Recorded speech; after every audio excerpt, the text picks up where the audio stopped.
L'avenir et le développement de nos territoires passent d'abord par une vision qui soit stimulante, rassembleuse et partagée. L'occupation des territoires peut nous aider collectivement à privilégier des choix de société qui mettent à contribution l'ensemble des territoires et qui misent sur leur interdépendance. Asseoir un développement durable bien ancré sur l'ensemble du territoire qui mobilise les citoyens dans leur communauté. Miser sur la contribution de tous les territoires pour aider le Québec à remplir ses engagements et ses ambitions, notamment sur le plan environnemental. Une vision de l'occupation des territoires peut s'appuyer sur 4 éléments: des milieux de vie attrayants, des communautés interdépendantes, un engagement dans le développement durable, un ancrage culturel qui suscite l'attachement et la fierté des citoyens. Le développement harmonieux des territoires doit reposer sur des valeurs. La personne, puisque le capital humain constitue la ressource la plus importante des territoires.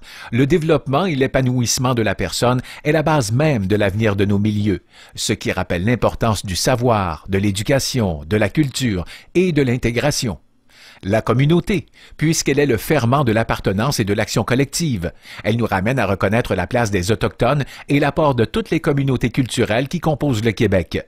L'environnement, qui constitue en soi une valeur qui transcende tous les clivages et qui mobilise citoyens, communautés et institutions à asseoir un développement qui respecte non seulement la capacité de support des écosystèmes, mais qui contribue positivement à réduire notre empreinte environnementale.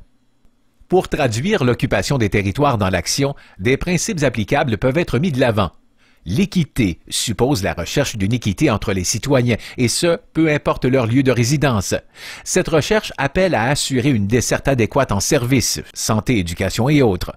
Le rôle de l'État et de l'action collective locale demeure incontournable pour pallier à l'insuffisance des mécanismes de marché pour desservir des pans entiers du territoire québécois. La subsidiarité, principe consacré dans la loi sur le développement durable, la subsidiarité privilégie la proximité des décisions par rapport aux citoyens. Elle fait donc appel à une prise en charge du développement à la base.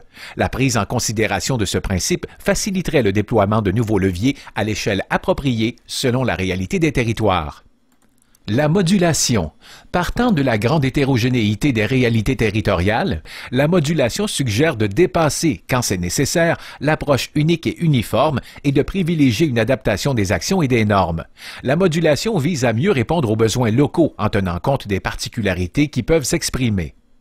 La diversification. Le développement des territoires passe par la mise en valeur de tous les potentiels, qu'ils soient économiques ou non, ce qui invite à considérer à la fois la multifonctionnalité du territoire, paysages, eau, ressources, habitats entre autres, et la diversification de sa base économique.